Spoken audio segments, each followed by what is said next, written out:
தெரிஞ்சுதான் அவன் அடிச்சிருப்பான். இந்தியாட்ட சொல்லிட்டே அடிச்சிருப்பான். உடனே நாளைக்கு அமெரிக்கா வந்து நரேந்திர மோடியை தூக்கிட்டு போனார். திராணியற்ற நாடாக நரேந்திர மோடி மாற்றி வைத்தது. அமெரிக்காவை இத்தனை பேரையும் கொண்டா அதை தீர்த்து கொள்வதற்காக உலகம் முழுவதும், அது நாளைக்கு எந்த நாட்டின் மீது வேணாலும் நடக்கும். மூன்றாம் உலக போராக உலக நாடுகள் மத்தியில் ஒரு அந்த அச்சம். உலகம் முழுவதும் இருக்கக்கூடிய அணு ஆயுதங்களை அழித்து விடுங்கள். நான் வச்சிருப்பேன், ஆனா நீ வச்சிருக்க கூடாதுன்னு சொல்றதுக்கு என்ன அர்த்தம்?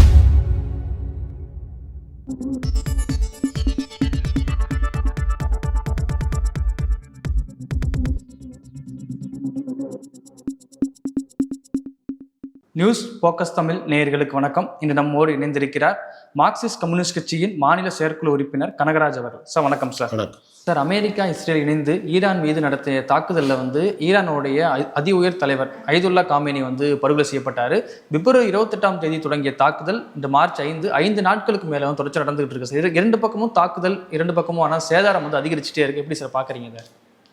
இல்லை, நீங்கள் ஏகாதிபத்தியமும் முதலாளித்துவமும் இருக்கிற வரைக்கும் இது நடக்கும். இன்னைக்கு தான் நடக்குதா? சில பேர் அதை யார் பேரில் தூக்கி போடுறாங்க? ட்ரம்ப் பேரில் போடுறாங்க. இதுக்கு முன்னால் இப்படி நடந்ததே இல்லையா? சேக்வாராவை கொல்லலையா அவங்க? நஜிபுல்லான்னு ஆப்கானிஸ்தான் பிரசிடெண்ட் அவங்க கொல்லலையா?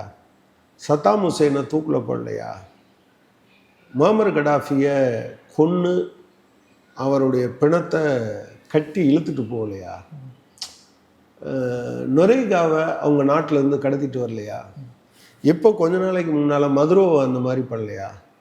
ஒரு 142 முறை கியூபன் பிரசிடெண்ட்டாக இருந்த ஃபிடல் காஸ்ட்ரோவை கொலை செய்ய அவங்க முயற்சிக்கலையா? இது முதலாளித்துவத்தினுடைய கேரக்டர். இது தனி நபர்களுக்கு எதிராக, ஒரு நாட்டுக்கு எதிராக என்றெல்லாம் கிடையாது. அவங்க லாபம், அவங்க குறிவிக்கிற இடத்தையெல்லாம் நீங்கள் பார்த்தீங்கன்னா என்னது? ஏன் அவன் அந்த நாடுகளோட சண்டை போடுறான்? ஏன் வெனிசுலாவோட சண்டை போடுறான்? கியூபா இவ்வளோ நாள் இருக்குல்ல, கியூபாவை ஏன் அவன் கைப்பற்றாமல் வெனிசுலாவுக்கு போகிறான்? வெனிசுலாவில் இருக்கக்கூடிய எண்ணெய் வளம். ஏன் அவன் காசாவை குறிவைக்கிறான்? ஏன் ஈராக்கை குறிவைக்கிறான்? ஏன் லிபியாவை குறிவைக்கிறான்? ஏன் இப்போ ஈரானை குறிவைக்கிறான்னா, இங்கே எல்லாம் இருக்கக்கூடிய எண்ணெய் வளங்கள் தான். இந்த எண்ணெய் வளங்களுக்காக அவங்க நடத்திக்கிட்டே இருப்பாங்க. இன்னைக்கு இல்லைன்னா, ஒரு காலத்தில் எல்லாரும் சொல்லிட்டு இருவாங்க கோல்டு வார் பீரியட், இவங்கெல்லாம் பயங்கரமாக சொல்லுவாங்க. அதாவது அந்த பூச்சாண்டி இருக்க, அது ஒன்றும் சாதாரணமானது இல்லை. நான் இப்போவும் சொல்கிறேன், சோசலிச முகாம் என்று ஒன்று இருந்த வரைக்கும் 2 நாடுகளுக்கு இடையில் சண்டை நடந்திருக்கும். ஆனால் எந்த ஒரு முதலாளித்துவ நாடும், ஈரானுக்கும் ஈராக்குக்கும் இடையில் கூட போர் நடந்திருக்கு. ஆனால் என்னன்னா, அமெரிக்கா ஒரு நாட்டை போய் ஆக்கிரமிப்பு செய்வது, அல்லது இங்கிலாந்து, ஜெர்மனி, பிரான்ஸ் போய் ஆக்கிரமிப்பு செய்வது, இப்படி ஏதாவது நடந்திருக்கா? ஒரு நாட்டில் கூட நடந்தது கிடையாது.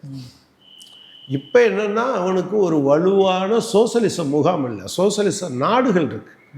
பட் சோசலிச முகாம் ஒன்று இல்லாதனால அவன் என்ன நினைக்கிறான்னா, தன்னுடைய லாப வேட்கையை அதை தீர்த்து கொள்வதற்காக உலகம் முழுவதும், அது நாளைக்கு எந்த நாட்டின் மீது வேணாலும் நடக்கலாம். எனவே அவங்க இப்போ நடத்திட்டு இருக்கிறது அவங்க அமெரிக்காவை நடத்துகிறாங்க. அமெரிக்காவை இத்தனை பேரையும் கொண்டா ஜனநாயகத்தை காப்பாற்றுறதுக்காக போகணுன்னு ஈராக்குக்கு போனான். 5 லட்சம் குழந்தைகளை கொன்று குவிச்சாங்க. அங்கே ஜனநாயகம் வந்துருச்சா? ஜனநாயகத்தை எவனாவது அடுத்த நாட்டிலேருந்து ஜனநாயகத்தை பூத்த முடியுமாங்க? அந்த மக்கள் அவனுக்கு தேவையான, நான் ஒன்றும் கொமேனி பெரிய நல்லவர், அவர் பெரிய ஜனநாயகவாதி அப்படியெல்லாம் சொல்லலை. கொமேனி அங்கே இருந்த இடதுசாரிகளெல்லாம் ஒடுக்கி கொண்டு இருந்தார். இப்போ நம்ம ஊரில் பிரச்சனை இருக்குது. உடனே நாளைக்கு அமெரிக்கா நரேந்திர மோடியை தூக்கிட்டு போனால் நீங்கள் ஏற்றுப்பீங்களா? அல்லது நம்ம ஊரில் மணிப்பூரில் பிரச்சனை இருக்குது, அந்த ஊர் போலீஸ் சரியாக செயல்படலைன்னு பக்கத்தில் இருக்க மாநிலம்லாம் போனால் சரியாக இருக்குமா? அல்லது நம்ம ஊர்லேயே குஜராத் இருக்குது, குஜராத்தில் 1000 பேர் சாகும்போது சுற்றி இருக்கக்கூடிய எல்லா மாநிலங்களும் சேர்ந்து ஆயுதப்படைகளை அனுப்பி அதை காப்பாற்றுன்னு சொன்னால் சரியாக இருக்குமா? நம்ம ஊருக்குள்ளேயே நீதிமன்றத்தை பாதுகாத்து கொண்டிருந்த சிஐஎஸ்எஃப் திருப்பரங்குன்றத்துக்கு போகணும்னு சொல்லும்போதே நம்ம ஏற்றுக்கலாம். ஏன்னா ஒவ்வொருத்தருக்கும் நிர்ணயிக்கப்பட்ட கடமை என்பது இருக்குது.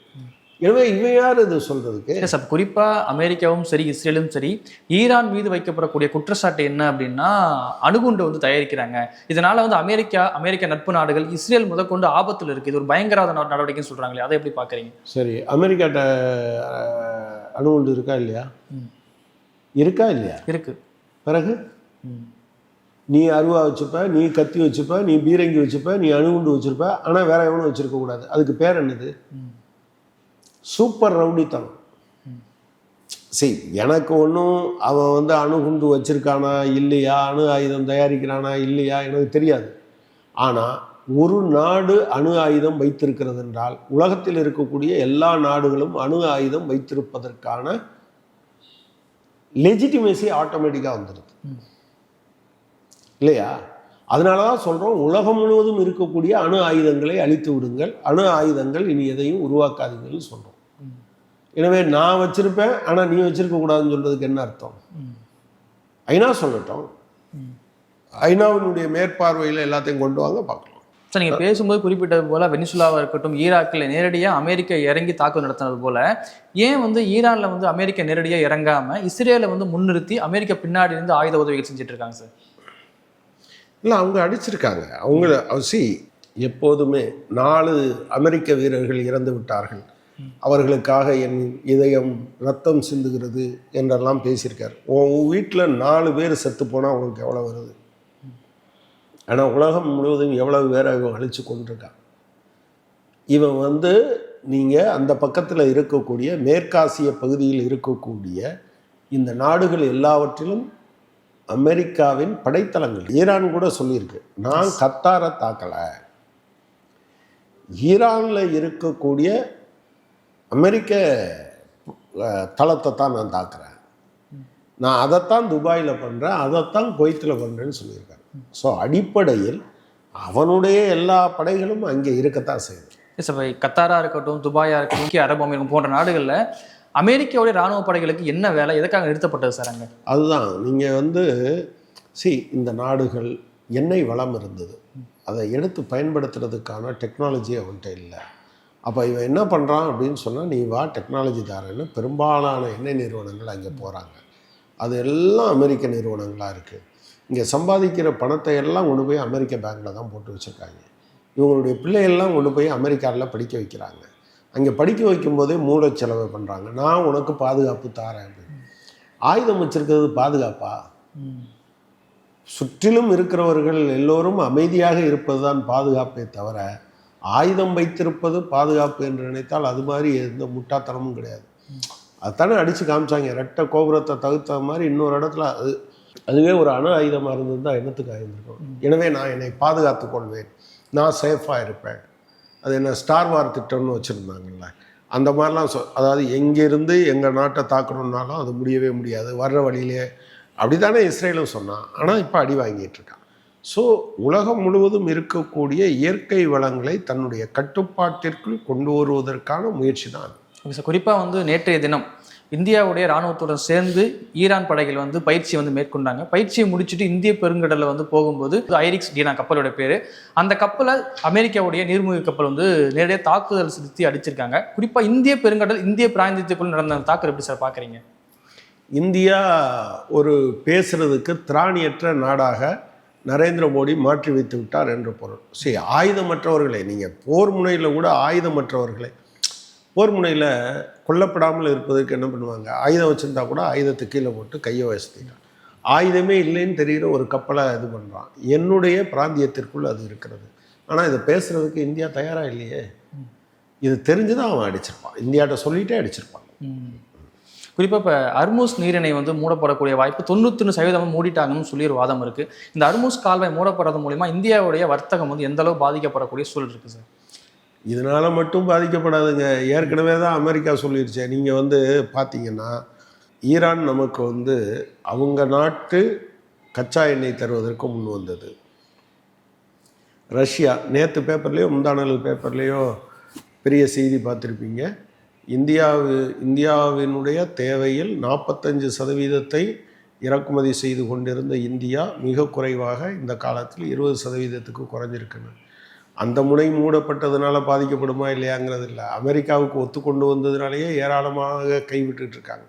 ஏன்னா இந்த அரசாங்கம் வந்து ஒரு லெஜிட்டிமேசியோடு இயங்கலை அப்படிங்கிறத நம்ம புரிஞ்சுக்கணும். நீங்கள் அதனால தான் இந்தியாவின் மீது எந்த தாக்குதல் நடந்தாலும் கடந்த காலத்தில் உலகத்தின் பெரும்பாலான நாடுகள் கண்டிக்கும். பஹல்காம் தாக்குதலும் போது உங்களுக்கு ஆதரவாக பேசுகிறதுக்கு ஒரு நாடு கூட இல்லை.